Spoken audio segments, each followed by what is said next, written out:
Hey everyone, my name is Jamie Pripp, and I want to welcome you back to another video today where we're doing a small business spotlight. And the main reason I'm doing this is I don't have a ton of followers on social media, but I do have some, and I wanted to help small businesses here in New Prague and the surrounding area really get the word out to more people. And so I thought, hey, this is something I can do, something I enjoy doing. And today I'm excited to have Rachel on, and she's going to share about her business. Rachel, you want to introduce yourself and tell us a little bit about who you are?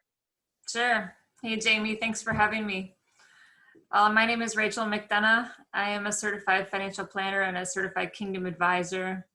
My team, the Luther McFarland and Keener Associates Group in New Prague here, has an office over on Lady Slipper Avenue. And our focus and our specialty for some of us in our practice has been doing financial advice and investing, specifically with more of a values tint or faith forward type of focus in our practice. And that for me is just kind of a cool way to really tie in who I am and bring my whole self to work. Cool. How did you get into financial planning?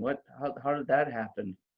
Well, it's an unlikely story for me if you look at kind of the way that my life started out. I was a missionary kid in Kenya. I'm a big musician. I'm a worship leader at my church.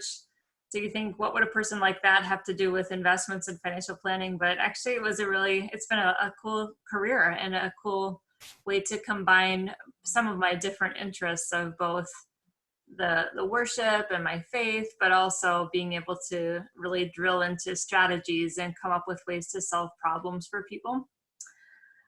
So it's maybe doesn't seem like a natural shoe-in, but I've been 18 years now in this industry and I've loved every minute of it. Wow. Okay. Yeah, you and I had a great conversation the other day about combining kind of gifts and talents and abilities into multiple things. And I shared with you, I just bought a book that you said you had already read by Bob Hansen, I think, or Hassan. Yeah. So that was pretty cool. So I think we have some things in common, and there's probably some things that I could glean from you as far as the interesting connections of everything, as you know, being a pastor, but also helping people with Medicare. So cool. I'm excited. Yeah. I've been looking forward to having you on and talk a little bit.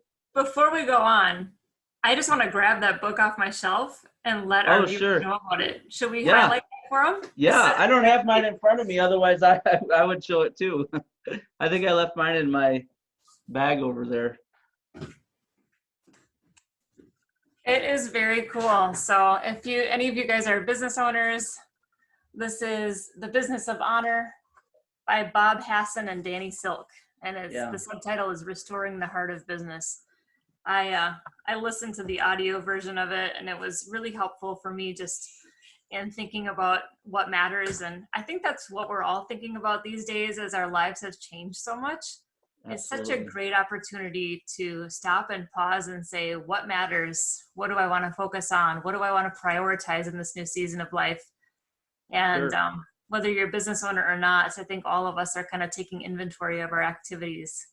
Yeah, absolutely. So you listened to the audio, but you still bought the physical book? Yeah, because I give them away. Oh, okay. And I'm a book person. I mean, realistically right now, we're homeschooling our kids. Actually, we were doing that before it became popular. And so we've got 2 businesses. My husband and I both are entrepreneurs. We've got our homeschooling adventures, we've got worship reading, we've got different volunteer activities that we do. So audiobooks are easier on the lawnmower or while you're out jogging or that kind of thing. I always love paper books as well. So I have to keep a copy.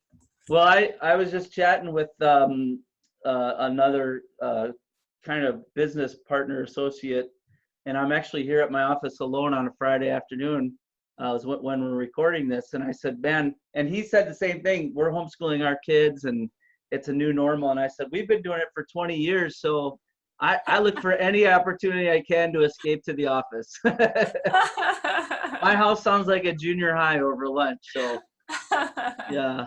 So tell us a little bit about kind of what your focus is and who you're helping. And I know you have a slide that you're going to share as well. Yeah. Well, as I said, I'm a book junkie, and I also am an author. So I've written a book of my own, The True Treasure.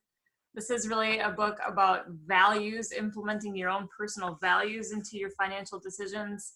It's so easy for us to define success by someone else's false definition and not really take the time to think deeply about what it means for us personally to be financially successful. I can say, our culture kind of sets us up to think that you basically always need more and there's never enough, right? Right. But if we can escape some of that noise and some of the marketing and the billions and billions of dollars that are spent on marketing to us each year that make us feel discontent, really just peeling back the layers and defining success for yourself, and then making choices, financial choices that clearly align with your values and priorities. Really just doing that on a consistent basis is so helpful for achieving your financial goals, and also just having a greater sense of contentment, joy, and peace about the whole thing. Yeah, that's good. So yeah, I would say it's always been about values for me. It's always been about helping people really identify and create a path to achieving their priorities. And specifically, as I've gotten more seasoned in this industry, I've really taken a deeper dive into investing itself and how investing can align with our values. And so I will just share that slide that we talked about. Let me pull it up here. I think a picture is worth 1,000 words. So yeah, I'll just, see if I can make this a little bigger maybe. So you can see on this diagram, this traditional investing really has just looked at a financial return as being the only goal, maximizing profits without regard to ethical considerations of the companies that are owned, right? And we've seen a huge trend recently in ESG investing, environmental, social, and governance type investing.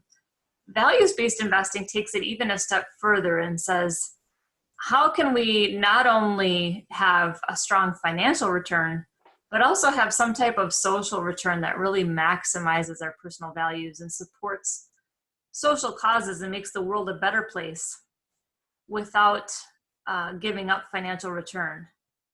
And so that's different than charitable giving. You can see charitable giving on the other end of the spectrum, where we don't expect any type of financial return. This is kind of a really cool in-between space where investors can have positive impact without really necessarily accepting a lower rate of return at all. There are many, many studies that have been done. There was one published by Oxford, a meta-study of over 800 different studies done on performance when it comes to investments that have some type of moral or ethical overlay. And the large majority of those studies showed a positive correlation to higher returns, actually, on the investments where there was some additional moral or ethical considerations taken. So in the middle of this chart here, you can see the three pictures. Avoid means there's just some industries that I don't want to profit from, and I don't really want to be an investor. Because as an investor, I'm a shareholder. And as a shareholder, I'm a business owner. Even if it's a very, very, very small percentage of a business owner, I'm a business owner when I'm a shareholder. So there's some stuff that I just personally have conviction that I don't need to own it. And there's others, plenty of other investments out there that I can choose from. So the second column there is embrace. And that's kind of the positive side. So which companies are doing good, which companies are creating value for their customers, creating value for their employees and the communities where they're housed, and really leaving the world better than the way that they found it. And it's been so cool, Jamie. I don't know if you have seen these examples coming out of the COVID-19 crisis, but there have been so many problems that are being addressed by businesses, problems that governments and even churches and nonprofits can't fix. Yep. There's such an important role for business and such an opportunity for businesses and investors to have positive impact. Sure. And then the third column there is engage, and that has to do with shareholder advocacy and just engaging with corporations and making our voices heard. I think a lot of us kind of overlook the fact that every dollar that we invest is like a vote. And when you're an owner of a company, you get to have a vote. You get to say what you think that that company should be doing and how they should handle different situations that come up. A great example of this is the cocoa industry. It's an industry that has sadly been just really historically full of slave labor.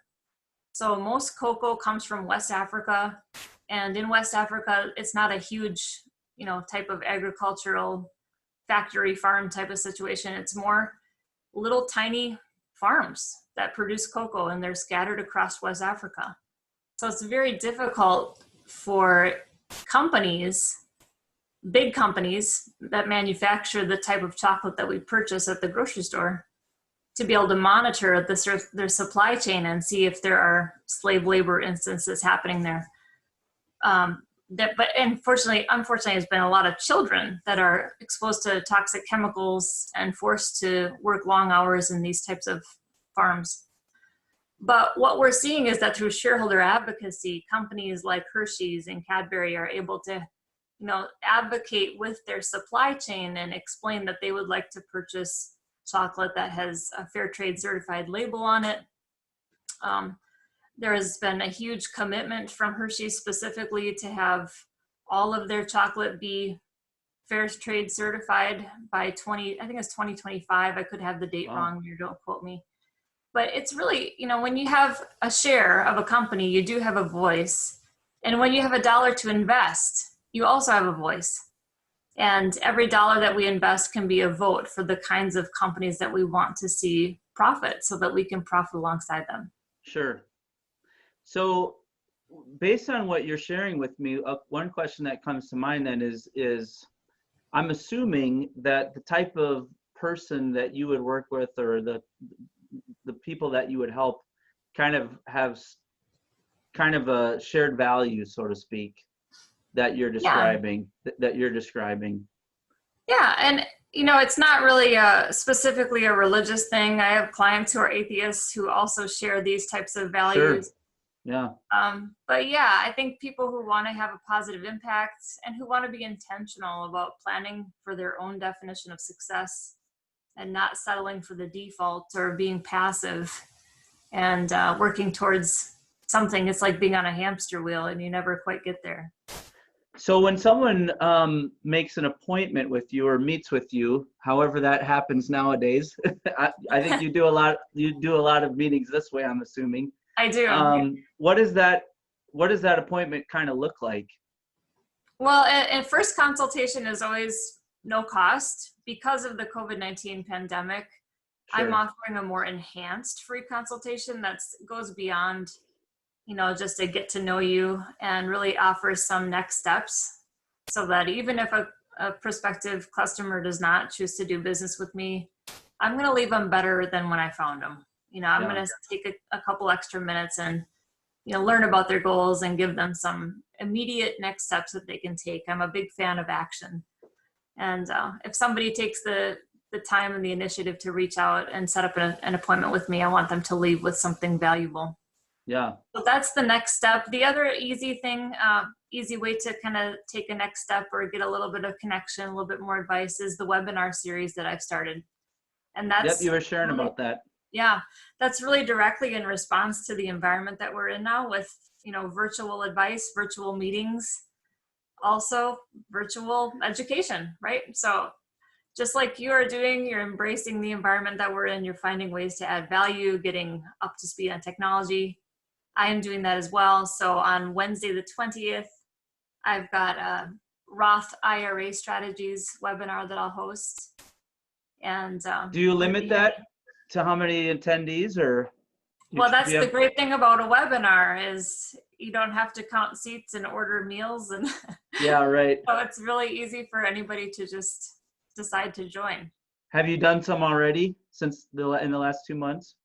I've done a lot for other financial advisors. I Okay. host a quarterly webinar for advisors on this topic of values-based investing, but I haven't done a client and potential client webinar yet. So this is me getting off the dime, maybe a little slower than I should have, but I'm coming around.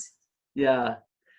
So do you reach out to existing clients or look for new clients to attend these, or how do you get people to Yeah, attend?